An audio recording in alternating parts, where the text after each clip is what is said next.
السلام عليكم ورحمه الله وبركاته. معاكم حسن كمال ودي مراجعه بيكسل 8 برو. طب ليه بيكسل وليه 8 برو وليه تدفع الرقم الخيالي ده في الموبايل ده بغض النظر عن ان لونه جامد يعني، بس ليه تدفع الرقم الكبير اللي هقول لك عليه في اخر الفيديو في الموبايل ده؟ تعالوا انا اقول لك. بص، اول حاجه هنبدا بيها مش الهاردوير، اول حاجه نبدا بيها السوفت وير. جوجل في السوفت وير هنا حطت كميه اي رهيبه. الجهاز ده لو هتاخد اي صوره انت واصحابك سيلفي تقدر تعدل في وش اي حد فيهم براحتك. يعني مثلا لو واحد كان مغمض في الصوره تقدر تخليه مفتح، واحد كان باص ناحيه تقدر تخليه باص ناحيه، واحد كان مكشر تقدر تخليه مبتسم، واحد كان مطلع لسانه تقدر تخليه مش مطلع لسانه، واحد مش مطلع لسانه تقدر تخليه يطلع لسانه. اي صوره هتاخدها من الموبايل ده اعتبره فوتوشوب مجاني، مش فوتوشوب اللي بندفع له فلوس كل شهر والكلام ده. في حاجه اسمها ماجيك اديتور، تقدر تمسح اي حته من الصوره انت مش عايزها، تقدر تحرك اي حته في الصوره. يعني مثلا لو مصور جنب حاجه عايز تحركها بعيد تقدر تحركها، عايز تقربها منك تقربها. الموبايل ده لو سافرت اي بلد لا غنى عنه، محتاج تجيب ترانزليتور خلاص، مش محتاج تجيب شخص يترجم لك، مش محتاج تعرف لغه البلد ده طول ما انت معاك الموبايل ده. مجرد ما تروح اي بلد طلع الموبايل، انا عايز اترجم من كذا لكذا، تقول الكلمه في ثانيه يقوم مترجمها. ممكن يكون ده موجود في ابلكيشن الترانزليت عموما، بس مش بالجوده دي، بس مش بيكون بالجوده والسرعه اللي فيها الموبايل ده. انت مجرد ما بتتكلم بيترجم للشخص اللي قدامك. الموبايل ده تقدر تسافر بيه حوالين العالم كله. أنا جديد هنا، أريد أن أذهب إلى السوق. 私はここに来たばかりなので市場に行きたいです。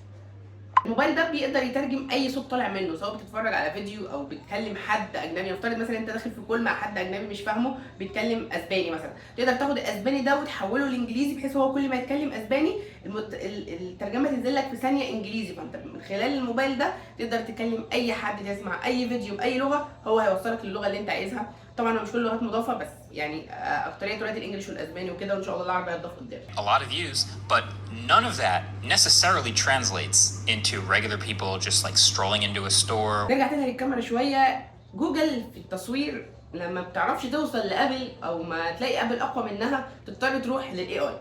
فجاي في الفيديو قال لك ابل بتصور احسن مني فيديوهات، طيب انا هعمل حاجه اسمها فيديو بوست هتنزل خلال شهر او شهرين. ده بيعمل ايه يا عم؟ ده بياخد، انا لما باخد الفيديو عندي على جوجل ستورج على كلاود لما بيترفع على الفوتوز، انا بقوم اعمل له انهانسمنت وبطلع لك فيديو احسن من اللي يطلعه لك 15 برو ماكس بمراحل. انا عايز احط لكم الاكزامبل اللي ما كان موجود في مؤتمر جوجل في الفيديو انهانسمنت، بس كان في واحده كده يعني، فمش عايزين نكسب سيئات فبلاش. بس هو الفكره كلها ان هو بعد ما انت بتصور فيديو، بعد ما الفوتوز بيعمل له بيك اب بينزل لك تاني بس انهانسمنت باضاءه احسن، كواليتي اعلى بكتير جدا من اي موبايل تاني في العالم.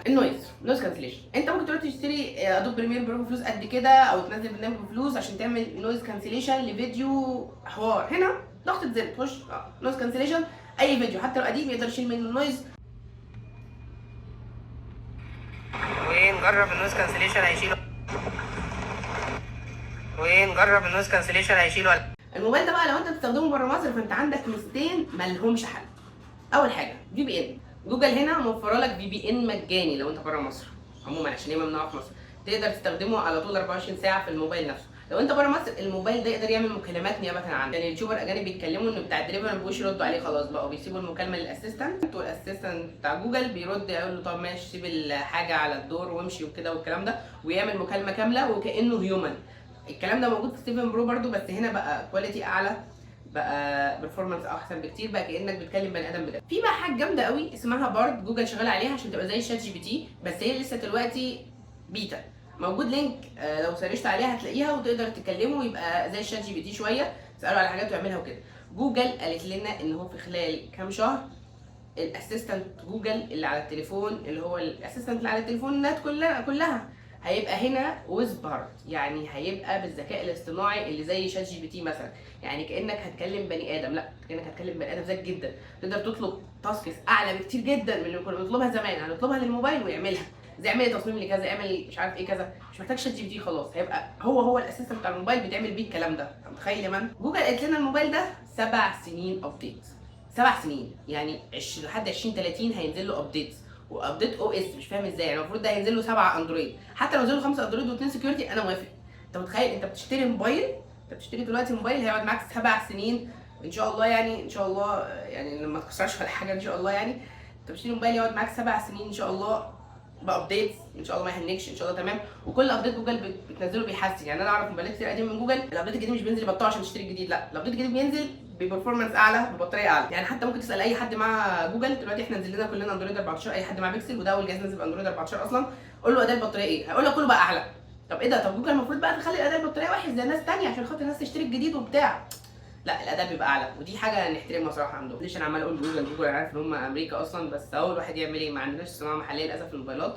ربنا يكرمنا ان شاء الله ونعرف نصنع حاجات زي كده في يوم من الايام باذن الله. بالنسبه برضو للاندرويد في حاجه هنا اسمها ادابتيف باتري، وانا في ادابتيف برفورمانس دي انا عارفها من زمان. بص، من اول بيكسل 4 بقى السوفت وير جوجل اول ما تمسكه اول اسبوع تلاقيه بيسخن وبيهنج والبطاريه بتخلص في نص يوم. اديله اسبوع البطاريه تكمل يوم.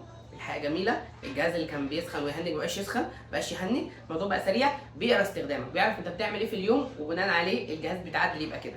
انت تخيل جوجل دي اصلا اللي عامله السوفت وير بتاع الاندرويد كله، تخيل بقى لما يعملوا موبايلات لنفسهم اكيد هيطلعوا حاجه محترمه. بالظبط، هم مطلعين سوفت وير خام بشويه اضافات بسيطه، بشويه دلع، بشويه اي اي. طبعا مش محتاج اكلمك ان الجهاز سموز، ان الجهاز سريع، ان الجهاز ما بيهنجش، ان الجهاز اعتمادي فشخ، ان الجهاز بتطلع تخش منه على الابلكيشن تعمل اللي انت عايزه طلقه.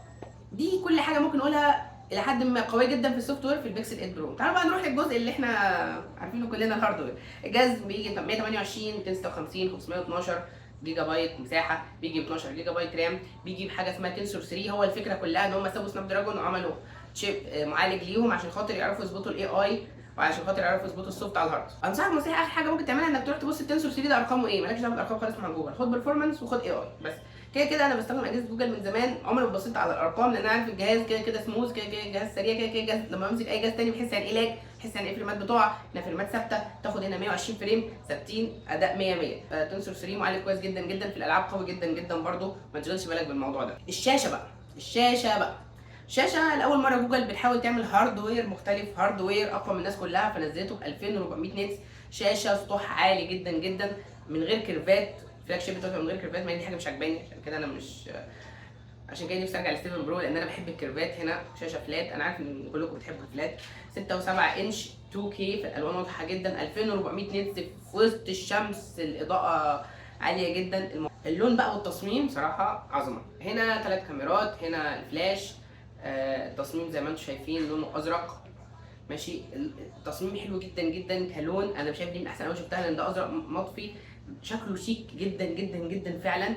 تمام، 3 كاميرات اللي ورا والفلاش وسنسور حراره. انت غالبا كده لو اشتريت الجهاز ده مش محتاج تشتري تمبريتشر سنسور خالص، مش محتاج تشتري، مش محتاج تقيس حرارتك في الصيدليه او عند الدكتور، خلاص ممكن بعد كده تعمل كده وتقيس حرارتك.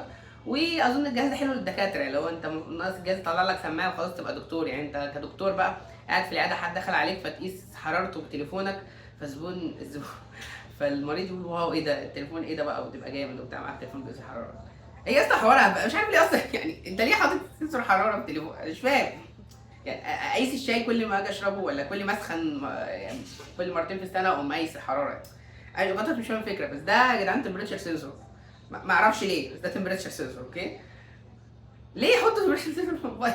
هنا البطاريه كامل، لا كامل، بطاريه محترمه جدا جدا صراحه. التنسور 3 ظابط البطاريه كويس، تقعد معايا يوم كامل. الجهاز ده 30 واط، هي 30 واط قليله لحد ما، بس ارحم من قبل كده. قبل كده كان جوجل كل سنه بتنزل 30 واط ويبقى 23 واط، تنزل 30 واط 23 واط. المره دي الجهاز ده بيشحن 30 واط، بيشحن كامل في ساعه وربع او ساعه و20 دقيقه، بيشحن في نص ساعه 53%، يعني دي المفروض النسبه اللي نشتغل بيها، وفعلا بيشحن الكلام ده لو شاحن باور ديليفري 30 واط تمام. الكاميرا بقى، بصوا انا كده ما بحبش اتكلم عن الكاميرا في البيكسل لان احنا عارفين ان البيكسل جامد، بيكسل زي الايفون، احنا بنشتري بيكسل عشان خاطر الكاميرا فمش محتاجين نتكلم.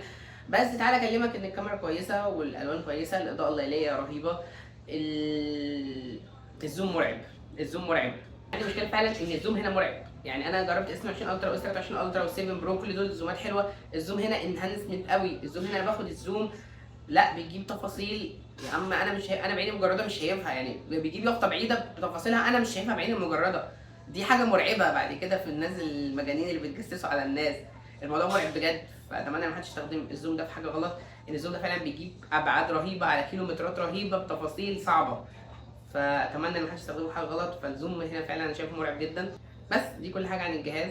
جهاز صناعه امريكيه للاسف، يا رب يا رب يا رب في يوم من الايام نعرف نصنع حاجات زي كده ويبقى احنا عندنا انتاج محلي موبايلات قويه ان شاء الله في يوم من الايام. الجهاز ده كانوا منزلينه ب $1000 نسخه ال 128 جيجا، عشان تجيبه محتاج مسافر حوالي $100 ومحتاج حوالي $80 او $70 تكلفه ولايه، ضرايب ولايه على حسب الولايه اللي انت فيها، فبنحكي في حوالي $1200. طبعا انت عارف تضرب الدولار في كام، فهيطلع ثمنه قريب من 45 ل 50 الف جنيه. طيب انت هتتعب نفسك وتجيب من بره؟ لا، انت عندك في مصر بيكسل ستور، ده ستور فيه كل اجهزه البيكسل. هسيب لكم اللينك بتاعه تحت، تقدر تشتري منه اي بيكسل انت عايزه، من اول ال 3 لحد ال 8 وال 8 برو. وعلى فكره جوجل برضو بتعمل سماعات وساعات، برضو عندهم البيكسل واتش 1 و 2 والبيكسل بادز برو، كل ده موجود في بيكسل ستور. هسيب لكم اللينك تحت لو عايز اي حاجه من الكلام ده هتلاقيه هناك. بس دي مراجعتي عن ال 8 برو، اتمنى ان تكون عجبتك، اتمنى ان انا ما طولتش عليك، اتمنى انك تكون وصلت اصلا لحد هنا، ده انت عاش فشخ يعني. حبيبي. بس تمرين حاجه، يلا باي، السلام عليكم ورحمه الله وبركاته.